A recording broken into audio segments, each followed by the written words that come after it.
foofu sa diwaanu li nga xam ne que mu di assemblée nationale ma ni kon nag ci mairie bu Dakar aussi sa radiation am na si tiit que ni puisque duñ ko radié foofu sa ko mairie bu Dakar là aussi benn que li nga xam ne que moo di question la Bayna Gueye mu daal di saisir li nga xam ne que moo di le préfet de Dakar pour mu daal di exiger le départ de Barthélémy Dias. Alors avant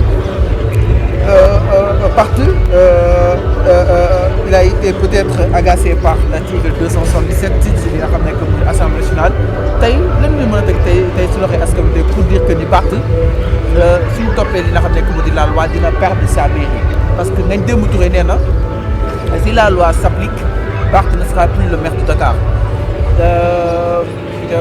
le DG de port aussi. Waly Diouf Bodian mu ne. Vu que nous avons une assemblée, on s'en profite pour liquider le maire de Dakar concrètement et tant d'autres. Aussi, le maire de Keur Massar Dira Diatta génn na di tontu ki nga xam ne que moo di Barth en grosso modo Arfan est-ce que nekkul Barth dérange autant le Pastef? Non, c'est pas man bon ku nekk ak analyse mais man dama jàppal ne que Barthélémy Dias dafa leen woo dans un terrain politique dans un champ politique ñoom ñu répondre ko politiquement parce que Barthélémy Dias sa sortie d'avant-hier, c'était une sortie politique. Il faut qu'on le dise. Dafa def sa sortie médiatique, c'est politique. Politiquement, c'est là. Nyom Bilal Diatta, Nyom Ngagne Demba Touré, qui est le président de la JPS. Oui, c'est de la politique. Fallo. Barthélémy Dias, sa sortie là, nous ko canaliser, nous ko contextualiser le doule politique. Il l'a fait. Donc, un choix politique, Barthélémy Dias. Sa sortie, c'était communément, purement politique. Moi, tant que les politiciens, que ce soit Bilal Diatta, il est aujourd'hui le maire de Keur Massar. Ngagne Demba Touré, le président de la JPS de Pastef. Waly Diouf Bodian, il est le directeur du port autonome de Dakar. Tout ça, c'est des membres du Pastef. Parce que Barthélémy Dias a attaqué ouvertement au camp de Pastef. Donc, moi, nous riposté politiquement. Ils ont répondu politiquement. Moi, il faut l'assumer. Y compris Barthélémy Dias, y compris qui que ce soit, il doit assumer cette riposte de Waly Diouf Bodian et consorts. Parce que aussi c'est une riposte politique. Tay, bon politique. J'aime tellement prendre l'exemple sur Bougane. Bougane Boude fait une sortie politique. Tu vois des gens, il faut arrêter passer de quoi répondre politiquement. Mais c'est ça la guerre. Politiquement, mais c'est pas de l'animosité. Moi, ce que je n'accepterai pas, et que les politiciens, ni d'après sen bob, c'est ennemis. C'est pas des ennemis, c'est des adversaires. Oui. Est-ce que préoccupé wu si loolu Arfan gënul woon jàmp ci tontu Barthélémy exemple. ñoom ñiy tontu ñëpp dañoo xaar ba ñu wàcc ci seen liggéey ñu doog a woote point de presse. Barthélémy Dias a fait la même chose. Barthélémy Dias dafa liggéey ba ngoon ci mairie de Dakar mu woo presse bi kaay leen dama am li may wax gars yi ñëw. ñoom Bilal Diatta tamit ñu liggéey ba ngoon ñu wàcc ñu woo presse bi ne leen kaay leen dañoo am lu ñuy wax donc c'est des choix politiques c'est des réponses politiques les actes politiques Ablaye dafay faral di wax benn affaire Ablaye Wade les actes politiques se répondent par des actes politiques Ablaye moo ko wax si Barthélémy Dias pose un acte politique les autres normalement doivent répondre par un acte politique c'est ce qu'ils ont fait c'est ce que Ablaye a dit donc man gisuma de quoi fouetter un chat. Gisuma de quoi faire, comment dire, un débat. Le débat est stérile.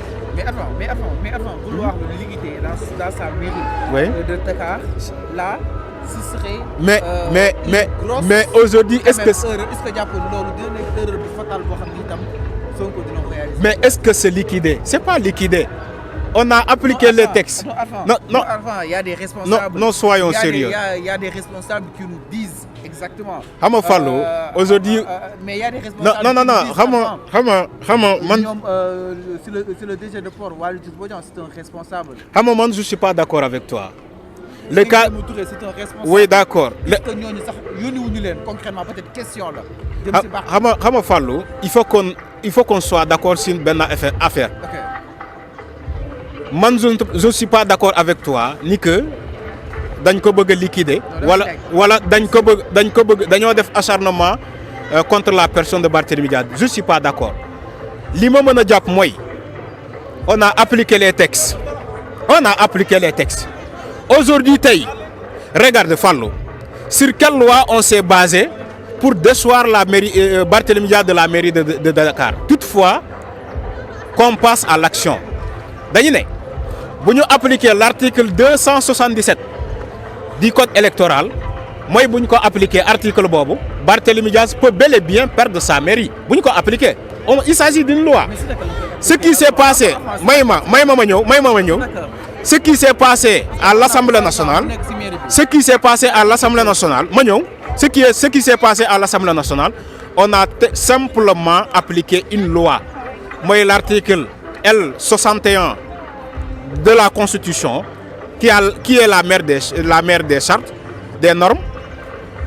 On a appliqué aussi l'article L51 du règlement intérieur de l'Assemblée nationale vers son dernier alinéa, qui dit que tout député condamné pénal qui fait l'objet, excusez-moi, tout député qui fait l'objet d'une condamnation pénale définitive est automatiquement radié de son poste de député sous demande du ministre de l'Intérieur, du ministre de la Justice.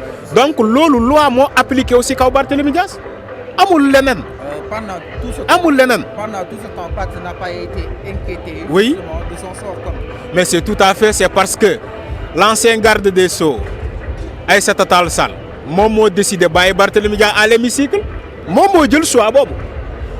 Même si beaucoup de gens se posent la question, pourquoi Aïssata Tall Sall, qui était ancien garde des Sceaux, ministre de la Justice, n'avait pas pris l'initiative d'écrire le président de l'Assemblée nationale, qui était Amadou Mame Diop, pour radier Barthélémy Dias de son poste de député. Les gens se posaient deux questions. Soit Aïssata Tall Sall daf ko def parce qu'elle ne voulait pas.